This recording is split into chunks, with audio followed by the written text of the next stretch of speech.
I would say the inaugural, the first ever baseball series preview show here on Positively Ole Miss. I'm going to be joined by Chad Smith in a second, but before we get into it, I do want to tell you about the Vault Society. The Vault Society is kind of a special giving program to the University of Mississippi, and all gifts to Ole Miss between now and June 30th will receive triple points.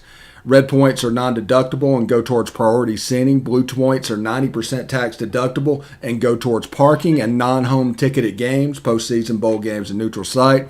The big push right now is for Vault Society support. That's a 5-year commitment of support, and membership starts at $5,000 a year. There's a benefit chart on the site. That site is Give to Ole Miss, or give2athletics.com. That is give2athletics.com. Again, like I said, we're coming in here, baseball preview series. I'm here with Chad Smith. We're going to talk a little bit about the Ole Miss game. Hey, Chad, what are you looking forward to this weekend? I'm looking forward to college baseball returning to one of its grandest stages. This matchup between Ole Miss and Mississippi State is going to be nothing short of epic. It is probably what will be by the end of the season, and has already been, the highest attended university, is the highest attended games when it comes to Ole Miss and Mississippi State both. Both of them have passionate fan bases, and we're ready to see this battle. It's going to be exciting.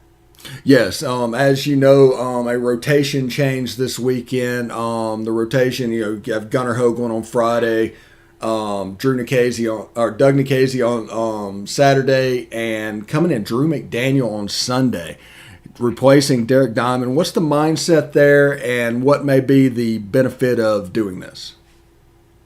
Absolutely. So I think what Coach Bianco's trying to do with Drew is basically sending a message to his bullpen and his pitchers to step up.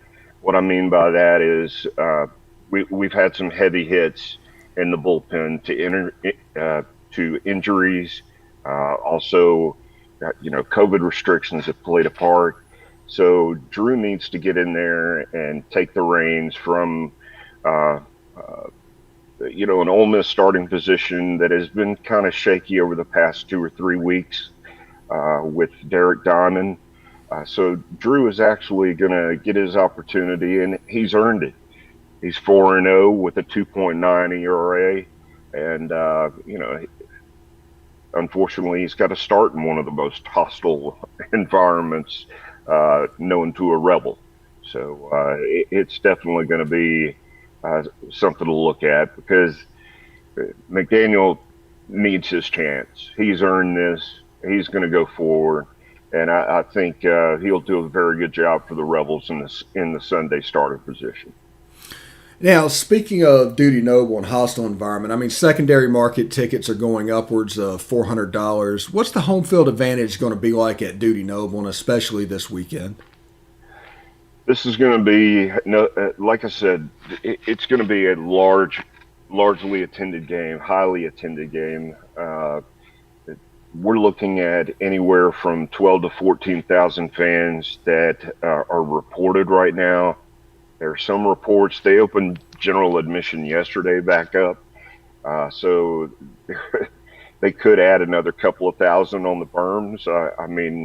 General admission will allow for probably closer to 14 to 15,000 in my estimates.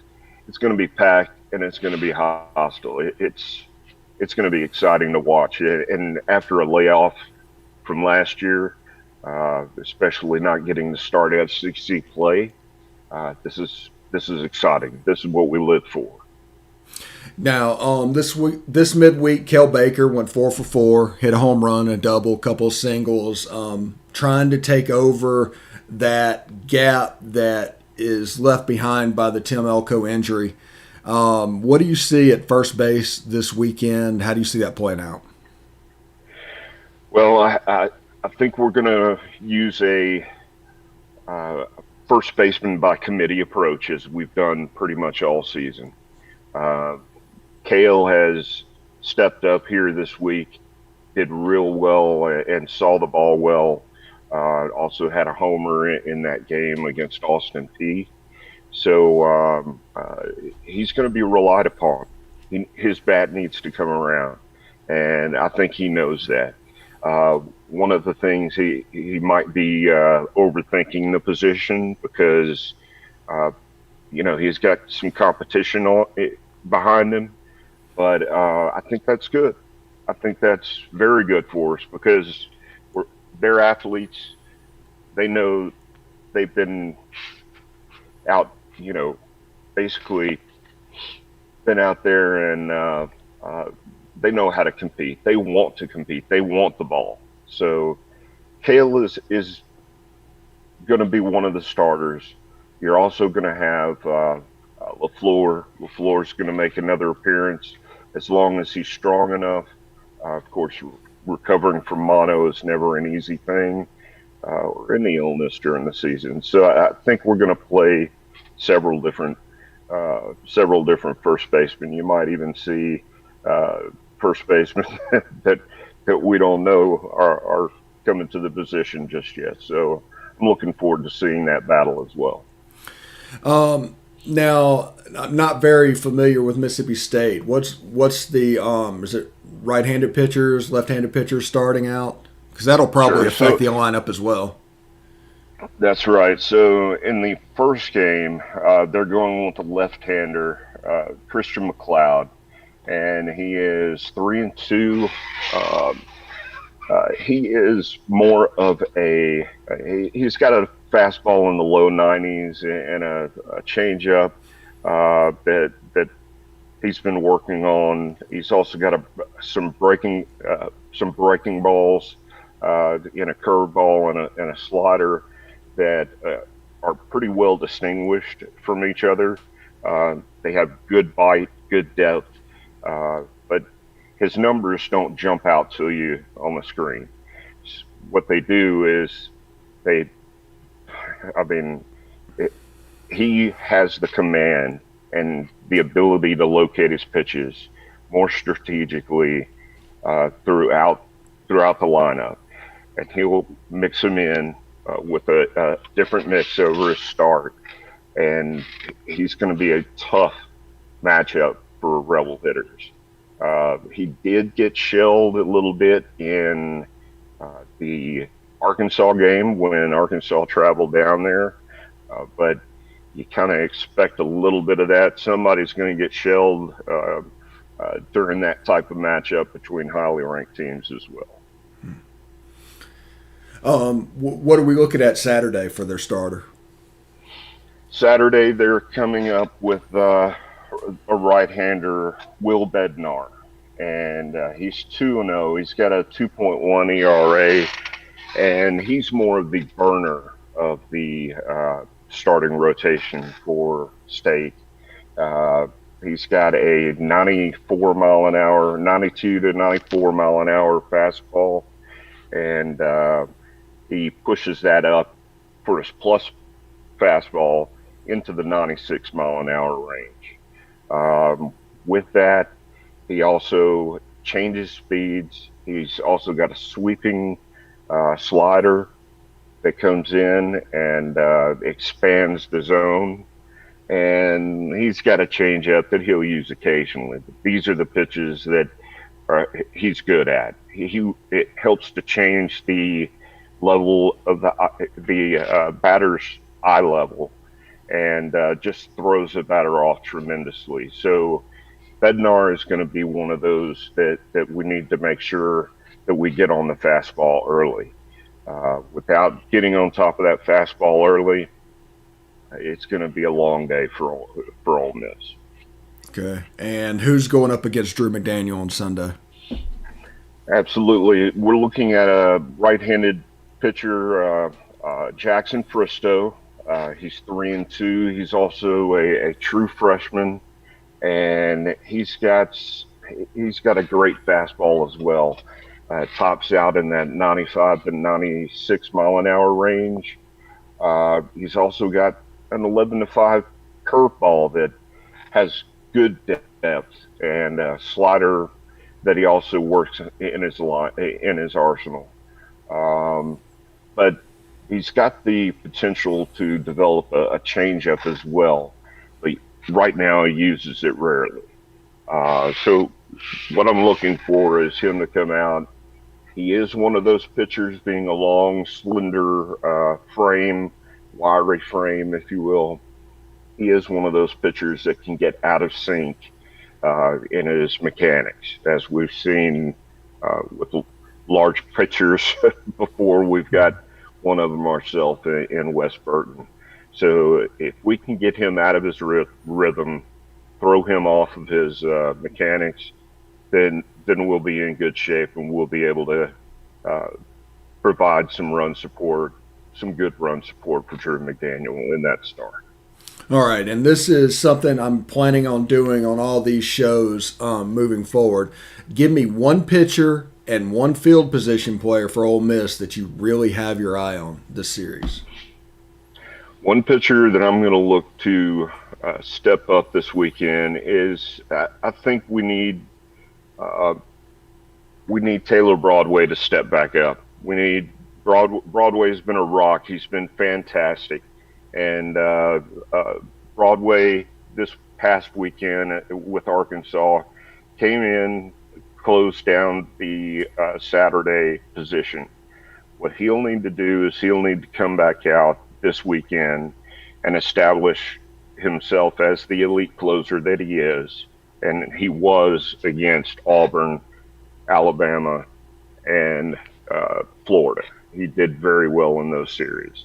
Uh, this is not going to be an easy task. I'm also going to give a tip of the cap to we need to see Jackson Kimbrell come back up as well. Jackson Kimbrell is developing. He's a work in progress as a freshman. We need to see him step up out of that bullpen for us to be successful and really push us going forward. It really is all about the freshmen this year stepping up and making the most of their opportunities. All right, and position players, who are you looking at? Position players, Kale also needs to continue his development. For Ole Miss's offense to be successful, Kale needs to be hitting, and he needs to be hitting for power. That's what he's good at. He's an explosive player. When he goes off, he can get 2 homers in a game. We can add several hits to that. 2 homers in a game. Add to it another hit, single and a double, then we're in good shape. He's one of those players that provides a little humor, a little humor in his play. He does very well with this team and fits in well, helps to provide a different dynamic to their personality. So we need to have him step up on the diamond, much the way Hayden Leatherwood this past weekend did, and started to see his bat come around. All right, and since the left-hander is on the hill tonight, are you expecting John Rice or Hayden Leatherwood? I'm expecting Hayden Leatherwood tonight.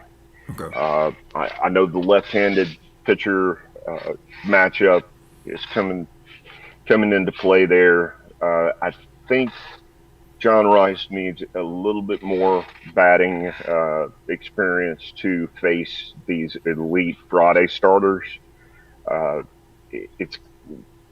If Hayden does not come out and do well in the next in his first couple 2-3 at bats in the lineup, you could possibly see John Rice come in late. But John Rice will be used for his running abilities in this series more than we've seen him over the past couple of weekends as well. And Van Cleve at DH, you think? Van Cleve, I do believe is going to be our DH tonight. Going into Game 2 and Game 3, they will change that up. But I do believe that Van Cleve will get his opportunity at DH with that left-handed pitcher. All right.